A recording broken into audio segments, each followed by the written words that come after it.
You're watching Mirror 7 News. Stay informed, stay ahead for more news.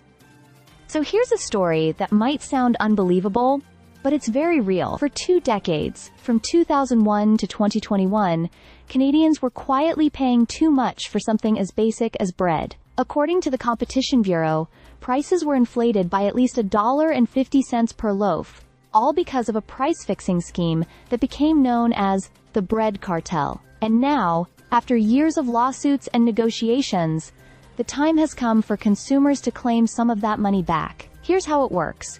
If you bought packaged bread, or even substitutes like bagels, pitas, English muffins, or tortillas, at stores owned by Loblaw during those 20 years, you may be eligible for compensation. That includes shopping at Maxi, Provigo, or Pharmaprix in Quebec. The settlement on the table is massive. Loblaw agreed to pay out $404 million, which is part of a total of $500 million when you count earlier compensation they already distributed through gift cards. Of that, about $89 million are reserved for Quebec residents.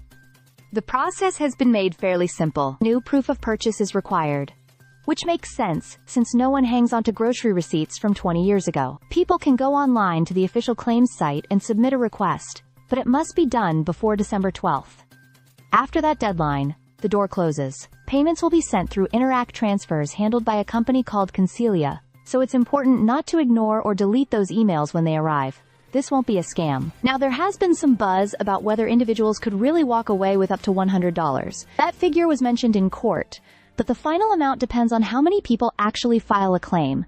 The more people who sign up, the smaller the slice for each individual. As an example, in a past case involving Dollarama and EcoFees, so many consumers registered that the payout shrank dramatically, even down to just $1 per person. That scenario is being remembered now as a cautionary tale.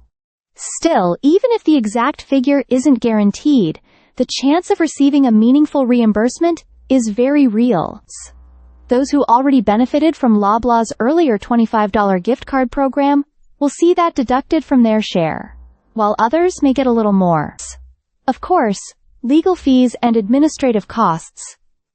Law firms involved are asking for around $21 million. Will also reduce the pot somewhat. And this isn't the end of the story. Loblaw has admitted its role, but other grocery giants like Sobeys, Metro, Walmart, Giant Tiger, and Canada Bread are still denying any involvement. Part of Loblaw's settlement even requires them to hand over documents and information that could help prove those other chains were also part of the scheme. So the bread cartel saga is still unfolding, and more developments are expected. For now, though, the key takeaway is this.